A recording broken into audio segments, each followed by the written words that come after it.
Keir Starmer. It's frankly an outrage that there are still more than 200 high-rise flats with Grenfell-style cladding, and many leaseholders are trapped in homes that are neither safe nor sellable.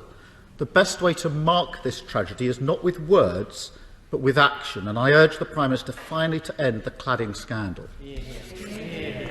Mr. Speaker, as the Prime Minister has already said, today is the 5th anniversary of the death of our dear friend and colleague Jo Cox. Jo had already changed so many lives for the better. She was passionate about creating a fairer, more just world. I know she would have gone on to achieve so much more, and that she would have been so proud of the work of her foundation and what it's doing in her name. Jo and I were in the same intake into this house. We were friends, and our children are around the same age. And there's not a day that goes by when we don't miss Jo. And I know I speak not just for these benches, but for many across the House, when I say that today we remember Jo. Mr. Speaker, does the Prime Minister recognise that his decision to keep our borders open contributed to the spread of the Delta variant in this country? Mr. Speaker, this is absurd. I have, on 7 occasions at PMQs, raised the question of the borders with the Prime Minister. They're all marked up in the transcript. They're all there in Hansard, Prime Minister. Time for a better defence. Your defence is as bad as your border policy. And Mr. Speaker, this is the Prime Minister talks about the dates. Let's go through the dates. On March the 24th, a new variant was reported in India. On the 1st of April, India was reporting that over 100,000 new infections were rising a day and rising. But the Prime Minister kept India off the red list until the 23rd of April. In that time, 20,000 people came into the UK from India. What on earth did the Prime Minister expect would be the consequences of that? The British people did their bit by following the rules and getting vaccinated, but the Prime Minister squandered it by letting a new variant into the country. That was not inevitable. It was the consequence of his indecision. If the Prime Minister disagrees with me, and he answered the first question no, what is his explanation as to why Britain has such high rates of the Delta variation? What's his explanation?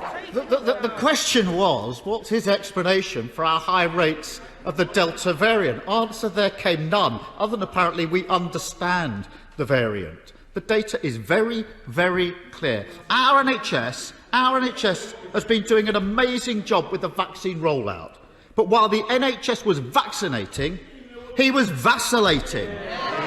It's because of his indecision that our borders stayed open. It's because of his indecision that India stayed off the red list. It's because of his indecision that in that period 20,000 people came to this country from India. Mr. Speaker, the consequences are now clear. The rate of the Delta variant is much higher here than in other countries. And we learned today that, tragically, once again, the UK has the highest infection rate in Europe. We did not want to top that table again. Mr. Speaker, if his borders policy is so strong, how does the Prime Minister explain that? The Prime Minister put as much effort into protecting our borders as he does coming up with ridiculous excuses. The country will be reopening next week. But even now, what do we know? The Delta variant is responsible for 90% of infections in this country. He's persisting with a traffic light system that doesn't work and won't stop other variants coming in.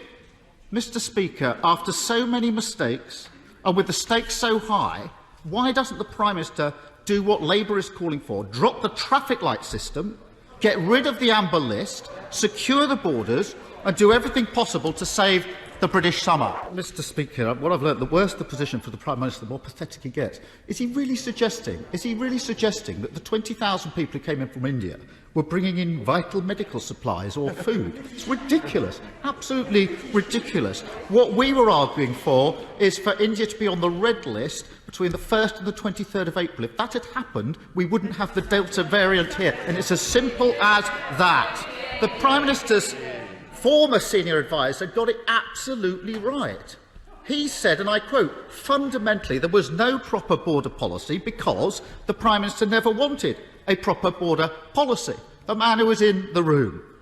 And it's those in hospitality, in clubs, in pubs, the arts, tourism and travel who are paying the price of the Prime Minister's failure. All they ask is that if they have to keep their businesses closed, they get the support that they need. But where is it? Business rate relief is being withdrawn from the end of this month, affecting 750,000 businesses. Furlough is being phased out. Mr. Speaker, in Wales, the Labour government has acted by extending business rate relief for a year and providing new support for those affected. When is the Prime Minister going to do the same for businesses in England? Speaker, yet again, it's not what the government has done, it's what's needed now in light of the decision that was taken this week. Hospitality UK says the sector will lose £3 billion because of the delay and that 200,000 jobs could be at risk. That's not what has been done, it's what's needed now, Prime Minister. And the Federation of Small Businesses warns the government is being dangerously complacent. I think we've just seen an example of that. Mr. Speaker, we all want these restrictions to be over, for our economy to be open, for businesses to thrive. But the Prime Minister's indecision at the borders has blown it.